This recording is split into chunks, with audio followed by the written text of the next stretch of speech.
আমন্ত্রণ দেশ বাংলায়, সঙ্গে আছে আমি আফরিন সুমনা। শুরুতেই সংবাদ শিরোনাম। শরীয়তপুরের গাগড়িজোড়া খাল ভরাট করে সেতুর সংযোগ সড়ক নির্মাণ করায় পানির প্রবাহ বন্ধ। 500 একর জমিতে কয়েক বছর ধরে হচ্ছে না আবাদ। এবং লঞ্চ টার্মিনালের পরিত্যক্ত জমিতে শীতকালীন সবজি ও ফুল ফল চাষ করে সফলতা। ঘাট শ্রমিকদের মাদক জুয়া থেকে দূরে রাখতে এই উদ্যোগ। শুনছিলেন শিরোনাম, এবার বিস্তারিত। শরীয়তপুরের গাগড়িজোড়া খাল ভরাট করে সেতুর সংযোগ সড়ক নির্মাণ করায় বন্ধ হয়ে গেছে পানির প্রবাহ। এতে জলাবদ্ধতা সৃষ্টি হয়ে কয়েক বছর ধরে বন্ধ রয়েছে অন্তত 500 একর জমির ফসলের আবাদ। ফলে আর্থিক ক্ষতির সম্মুখীন হচ্ছেন স্থানীয় কৃষকরা। আর খালের পানির প্রবাহ ফিরিয়ে আনতে যথাযথ উদ্যোগের কথা জানিয়েছে সড়ক ও জনপথ বিভাগ। শরীয়তপুর প্রতিনিধি নয়ন দাসের প্রতিবেদন, জানাচ্ছেন মাসুদ রানা।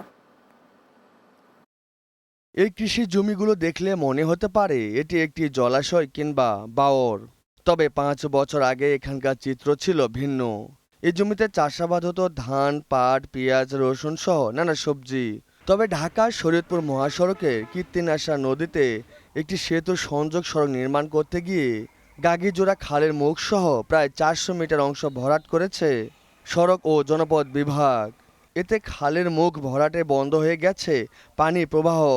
ফলে কৃষি জমির পানি অপসারণ না হওয়ায় কচুরি পানা আর আবর্জনার দখলে চলে গেছে প্রায় অন্তত 500 একর ফসলি জমি। পানি বন্দি খাল আটকে দিছে, বালু ভরাট করে ওই যে মুখে রাস্তার মুখটা ওই যে ব্রিজ হতে সব বন্ধ করে দিছে। ধান পান করতে পারি না, পানি না নামানোর কারণে। এই খালটা যদি ঠিক মতো কাটা থাকতো তাহলে পানিটা নেমে যেত গা, তাহলে আমাকে জায়গা জমিতে জায়গা যেত গা, আমরা ধানি লাগাতে পারতাম। কৃষি উৎপাদন বৃদ্ধি ও কৃষকদের লোকসান কমিয়ে আনতে বিকল্প উপায়ে পানির সরবরাহ এবং নিষ্কাশনের পরামর্শ কৃষি সম্প্রসারণ অধিদপ্তরের। একটা কালভার্ট নির্মাণ করে পানিগুলো নামার ব্যবস্থা করে আমাদের যে কীর্তিনাশা নদীতে, তাহলে আমাদের এই সমস্যার সমাধান হবে। ভুল শিকাগো সেতু নির্মাণের কাজ শেষে খালের পানির প্রবাহ স্বাভাবিক রাখতে প্রয়োজনীয় উদ্যোগের গ্রহণের কথা জানান জেলা সড়ক ও জনপথ বিভাগ। এবারে খালের চলাচল যাতে এই নির্মাণ কাজ শেষে আবারও স্বাভাবিক হয়, সেজন্য যেটা করার প্রয়োজন আমরা সেটা করব। সমস্যার নিরসনে দ্রুত ব্যবস্থা নেবে সংশ্লিষ্টরা, এমনটাই প্রত্যাশা ভুক্তভোগী কৃষকদের। Desk report, Bangla TV. তোমার আমার বাংলাদেশে ভোট দিব মিলেমিশে, এই স্লোগানে জাতীয় ভোটার দিবস পালিত হয়েছে। বরিশালে জাতীয় ভোটার দিবস উপলক্ষে র্যালি ও আলোচনা সভা অনুষ্ঠিত হয়েছে। আঞ্চলিক নির্বাচন কর্মকর্তা আনিসুর রহমানের সভাপতিত্বে এতে প্রধান অতিথি ছিলেন বিভাগীয় কমিশনার রায়হান কাউসার। এদিকে গোপালগঞ্জের মুকসুদপুরে জাতীয় ভোটার দিবস উপলক্ষে আলোচনা সভা অনুষ্ঠিত হয়। উপজেলা সহকারী কমিশনার গোলাম মোস্তফার সভাপতিত্বে এতে উপস্থিত ছিলেন উপজেলা স্বাস্থ্য ও পরিবার পরিকল্পনা কর্মকর্তা ডাক্তার রায়হান ইসলাম শোভন, মুকসুদপুর রিপোর্টার্স ইউনিটের সভাপতি তারিকুল ইসলাম সহ অন্যরা। অন্যদিকে দিবসটি উপলক্ষে মৌলভীবাজার জেলা প্রশাসক কার্যালয়ের প্রাঙ্গণ থেকে র্যালি বের হয়। এতে উপস্থিত ছিলেন অতিরিক্ত জেলা প্রশাসক বুলবুল আহমেদ, অতিরিক্ত পুলিশ সুপার আসিফ মহিউদ্দিন সহ অন্যরা। রাজশাহীর তানোরে জাতীয় ভোটার দিবস বর্ণাঢ্য র্যালি অনুষ্ঠিত হয়। পরে আলোচনা সভায় প্রধান অতিথি ছিলেন উপজেলা নির্বাহী অফিসার লিয়াকত সালমান। এছাড়াও দিনাজপুরের হিলি ও বান্দরবানে বর্ণাঢ্য র্যালি এবং আলোচনা সভার মধ্য দিয়ে জাতীয় ভোটার দিবস পালিত হয়েছে। বরিশাল নদীবন্দর ঘাটের শ্রমিকদের মাদক ও জুয়া থেকে দূরে রাখতে লঞ্চ টার্মিনাল এলাকার পরিত্যক্ত জমিতে বিভিন্ন ধরনের শীতকালীন সবজি ও ফুল ফলের চাষ করে সফলতা পেয়েছেন রিপন হাওলাদার নামে এক উদ্যোক্তা। এমন উদ্যোগে এখন প্রশংসায় ভাসছেন তিনি। পাশাপাশি সাধুবাদ জানিয়েছেন সচেতন মহল। নাসির উদ্দিনের ক্যামেরায় Barishal bureau in charge FM Najmul রিপনের প্রতিবেদন, জানাচ্ছেন সুমন আলিমা। বরিশাল লঞ্চঘাট ৩ নম্বর গেটের বন্দর ভবনের ভেতর পরিত্যক্ত বিভিন্ন স্থানে বাহারি রঙের ফুল গাছের সারি, পাশে আবার বিভিন্ন ধরনের সবজির বাগান, যা সৌন্দর্য বৃদ্ধির পাশাপাশি নদী বন্দর এলাকার দৃশ্যপট পাল্টে দিয়েছে। সবজির মধ্যে হাইব্রিড শিমের বীজ রোপণ করে বাম্পার ফলন হয়েছে। 2 মাস আগে রোপণ করা শিম গাছে এখন থোকায় থোকায় ফল ঝুলছে। একটি গাছে প্রায় 100 কেজি শিম ধরেছে। বেকার সময় না কাটিয়ে এবং রাসায়নিক সার ব্যবহার না করেও এত বেশি ফলন পাওয়ায় খুশি শ্রমিকরা। রিপন নামে এক মামা সম্পর্ক আমাদের, সে আইয়ে বললো কি যে তোমরা যখন এই জায়গায় থাকোই তাহলে কিছু গাছগুলো লাগাও, ফুল টুল বা অন্যান্য তার মামার উদ্যোগে এই জাল মাল কিনে আমরা এগুলা মাটির নিচে তুলে টানা টানা বাইন্দা লাগাইছি গাছ। যারা হতাশা ভুগতেছে অবসর টাইমটা যদি কৃষির পিছে ছুটে কৃষি কাজ করে তারা অনেক লাভবান হবে। নেশা থেকে শ্রমিকদের দূরে রাখতে এই উদ্যোগ জানালেন উদ্যোক্তা রিপন হালদার। বসে থাকা লঞ্চের যারা কলম্যান ছিল তো এনাদেরকে দেখছি যে অবসর টাইমটা ওরা বিভিন্ন কাজ খেলে, মানে জুয়া খেলে, আবার কেউ নেশায় জড়াই যায়। এই মানুষদেরকে দিয়ে আসলে কাজ করাইলে ভালো কিছু মানে ফলানো সম্ভব। এই থেকেই মূলত আমার এই কৃষি খামার। বর্তমানে বাগানে বিভিন্ন ধরনের ফুল ফলের গাছ, বোম্বাই মরিচ, হাইব্রিড শিম, দেশীয় প্রজাতির শিম সহ বিভিন্ন ধরনের সবজির আবাদ হয়েছে। Desk report, Bangla TV. হবিগঞ্জের বানিয়াচং উপজেলা বিএনপির উদ্যোগে মতবিনিময় সভা অনুষ্ঠিত হয়েছে। এতে প্রধান অতিথি ছিলেন বিএনপি চেয়ারপারসনের উপদেষ্টা ডক্টর সাখাওয়াত হাসান জীবন, উপজেলা বিএনপির ভারপ্রাপ্ত সভাপতি মুস্তফা আল হাদির সভাপতিত্বে ও ভারপ্রাপ্ত সেক্রেটারি জাহির হোসেনের পরিচালনায় অনুষ্ঠিত সভায় বক্তব্য রাখেন উপজেলা বিএনপির সাবেক আহ্বায়ক লুৎফুর রহমান সহ 15টি ইউনিয়নের বিএনপি অঙ্গ সংগঠনের নেতৃবৃন্দ।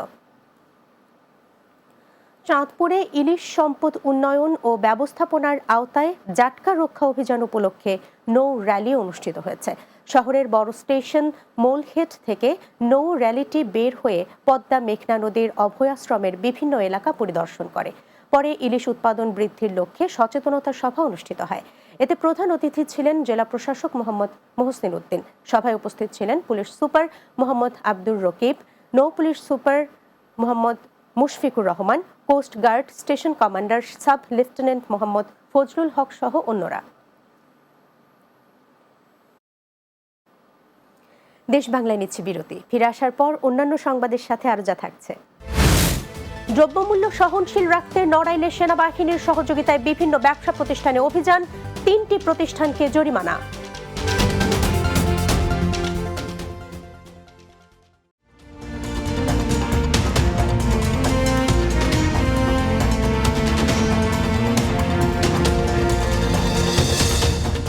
বিরতির পর দেশ বাংলায় স্বাগত আরও একবার। পবিত্র রমজান মাসে দ্রব্যমূল্য সহনশীল রাখতে সেনাবাহিনীর সহযোগিতায় স্থানীয় প্রশাসন নড়াইল বাজার মনিটরিং কার্যক্রমের অংশ হিসেবে বিভিন্ন ব্যবসা প্রতিষ্ঠানে অভিযান চালিয়েছে। নড়াইল পৌরসভার রূপগঞ্জ এলাকায় বিভিন্ন অনিয়মের অভিযোগে 3টি ব্যবসা প্রতিষ্ঠানকে নগদ টাকা জরিমানা করা হয়। রমজান মাস জুড়ে এই কার্যক্রম পরিচালিত হবে বলে জানিয়েছেন সংশ্লিষ্ট কর্মকর্তারা। নড়াইল সদর উপজেলার নির্বাহী কর্মকর্তা সঞ্চিতা বিশ্বাস, সহকারী কমিশনার ভূমি দেবাশিস অধিকারী সহ সেনাবাহিনীর একটি দল এ সময় উপস্থিত ছিলেন।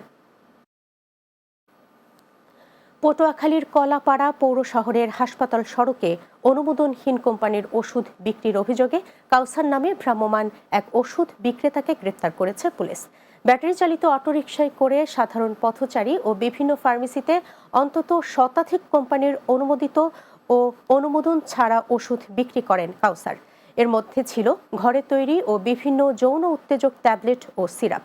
খবর পেয়ে স্বাস্থ্য প্রশাসন ও উপজেলা সহকারী কমিশনার ভূমি ইয়াসিন সাদেকের নেতৃত্বে ভ্রাম্যমাণ আদালতে আটক ওষুধ বিক্রেতাকে হাজির করা হয়।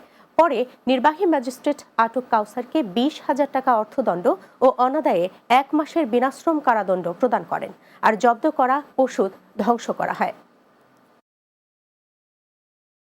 নোয়াখালীর বেগমগঞ্জ উপজেলার রসুলপুর ইউনিয়নের ফরাজি বাড়িতে ব্যবসায়ী আব্দুস সাত্তার হত্যাকাণ্ডের সাথে জড়িতদের বিচারের দাবিতে সংবাদ সম্মেলন হয়েছে। চৌমুহনীতে নিহতের স্বজনরা এই সংবাদ সম্মেলনের আয়োজন করে। এ সময় নিহত আব্দুস সাত্তারের মা, বোন সহ আত্মীয় স্বজনরা উপস্থিত ছিলেন। নিহতের ভাই মুফতি আনোয়ার হোসেন জানান, পূর্ব বিরোধের জেরে গত 22 ফেব্রুয়ারি রাতে আব্দুস সাত্তারকে হত্যা করে লাশ গাছের সাথে ঝুলিয়ে রাখা হয়। এ ঘটনায় মামলা হয়েছে। ময়নাতদন্ত রিপোর্টের পর পরবর্তী আইনগত ব্যবস্থা নেওয়া হবে বলে জানান বেগমগঞ্জ মডেল থানার ওসি লিটন দেওয়ান।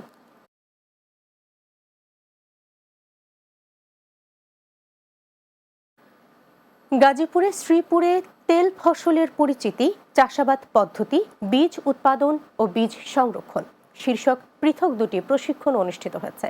বিনা গাজীপুর আঞ্চলিক গবেষণা কেন্দ্র আয়োজিত উপজেলার তুলা গবেষণা কেন্দ্রে দিনব্যাপী প্রশিক্ষণ অনুষ্ঠিত হয়।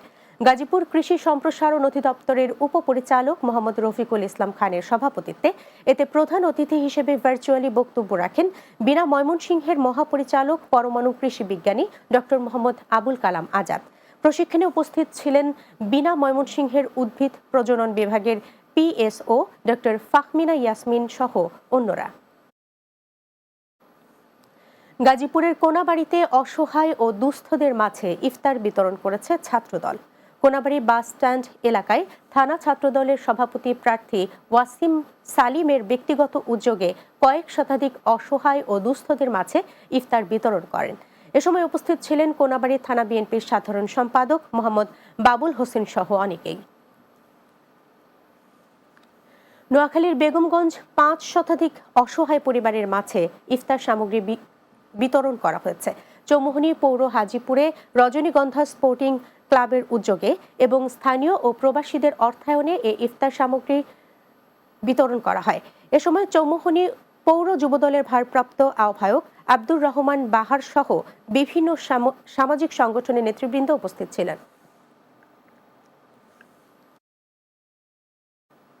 শেষ করব দেশ বাংলা, যাবার আগে সংবাদ শিরোনামগুলো জানিয়ে দিচ্ছি আরো একবার। শরীয়তপুরের গাগড়িজোড়া খাল ভরাট করে সেতুর সংযোগ সড়ক নির্মাণ করায় পানির প্রবাহ বন্ধ। 500 একর জমিতে কয়েক বছর ধরে হচ্ছে না আবাদ। লঞ্চ টার্মিনালে পরিত্যক্ত জমিতে শীতকালীন সবজি ও ফুল ফলের চাষ করে সফলতা। ঘাট শ্রমিকদের মাদক জুয়া থেকে দূরে রাখতে এই উদ্যোগ।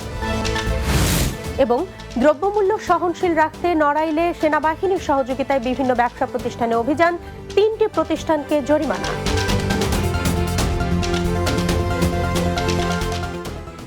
এই ছিল দেশ বাংলায়। আমাদের পরবর্তী সংবাদ বিকেল 4:30 দিনের বাংলা দেখার আমন্ত্রণ রইল। এতক্ষণ সঙ্গে থাকার জন্য ধন্যবাদ সবাইকে।